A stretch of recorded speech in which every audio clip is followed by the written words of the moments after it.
जिस दिन आपके जीवन में ये बात महत्वपूर्ण हो जाए। समरसीवर मॉम हुए इटालियन फिलोसोफर, उन्होंने एक बड़ी सुंदर बात कही, दुनिया का सबसे अच्छा समय कौन सा है जो चल रहा है, और सबसे महत्वपूर्ण व्यक्ति कौन सा है जो सामने बैठा है, जो आपके सामने। वो व्यक्ति महत्वपूर्ण हो जाए फिर काम चलता रहेगा। इसलिए संबंध को जीवन में बहुत बड़ी सामर्थ्य कहा गया है। कहता ठाकुर अर्जुन के पास संबंध था, ये उसकी सामर्थ्य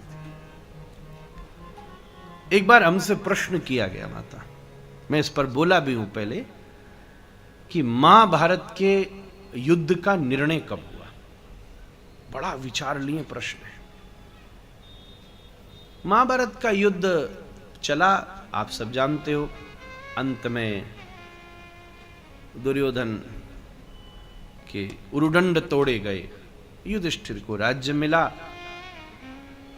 पर आश्चर्य की बात, उसके बाद के अध्याय लोगों ने ज्यादा ध्यान नहीं दिया। युधिष्ठिर का स्वर्गारोहण होता है। आनंद की बात यह है कि परिणाम में पांडवों की तरफ से लड़कर उन सैनिकों को, उन लोगों को जिस स्वर्ग की या वैकुंठ की या मोक्ष की, वॉटेवर, जिसकी प्राप्ति हुई, कौरवों को भी उसी की हुई, क्योंकि वो भी वीरगति को प्राप्त हुए। तो कंक्लूजन इंपॉर्टेंट नहीं था, प्रक्रिया बड़ी थी। अल्टीमेटली सब वहीं, बल्कि युधिष्ठिर, बल्कि दुर्योधन तो पहले पहुंचा हुआ था स्वर्ग।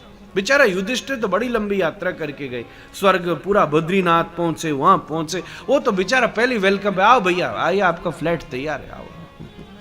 वो तो बेचारा पहले पहुंच गया था, क्योंकि नियम है, क्षत्रिय अगर युद्ध में वीरगति को प्राप्त हो तो उसको स्वर्ग मिलता है। ऐसा भगवान ने गीता में भी ये सब एक्सप्लेन किया।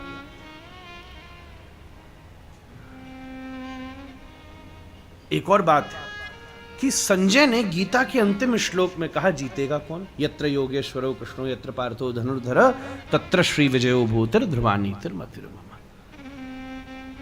निर्णय कब हुआ? एक बार मैं अपने श्री गुरुदेव को सुन रहा था, क्या कहना उनका, वो इस पर व्याख्या कर रहे थे। महाभारत के युद्ध का निर्णय न युद्ध में हुआ, न युद्ध के बाद हुआ। उस युद्ध का निर्णय उस दिन हुआ जिस दिन अर्जुन कृष्ण को ले आया और दुर्योधन सेना को ले आया। उस दिन हुआ जब अर्जुन कृष्ण को लेकर लौटा ना, तो मां होने के बाद भी कुंती ने प्रणाम किया उसको। सबने कहा मां हो के पुत्र को प्रणाम करती, उसकी दुर्गति हो जाएगी। पुत्र को प्रणाम नहीं कर रही कुंती, बोली पुत्र के उस निर्णय को प्रणाम कर रही हूं जिसने द्वार पर जगदीश को खड़ा कर दिया महाराज। और जब सेना लेकर लौटा, एक व्यक्ति नंबर्स में फंस गया। एक तरफ एक थे और एक तरफ 1,00,000 अक्षुणी सेना थी। जनरली हम नंबर्स में फंस जाते हैं, इसलिए मनी और रिसोर्स दोनों को अर्थ कहा है। बहुत गहराई से विषय को समझिएगा।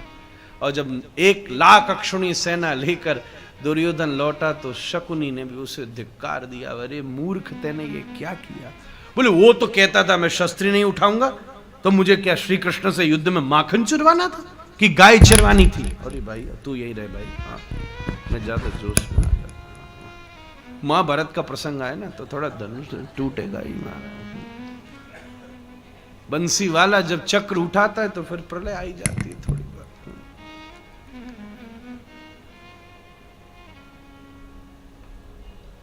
बोले अकेले होते हुए भी, निहत्ते होते हुए भी कृष्ण अद्भुत है महाराज। शकुनी बोला एक वही तो समय जब वो आके सामने खड़े होके मुस्कुराते तो मेरी भी कोई बुद्धि काम नहीं करती महाराज। मैं भी नहीं जानता क्या करूं।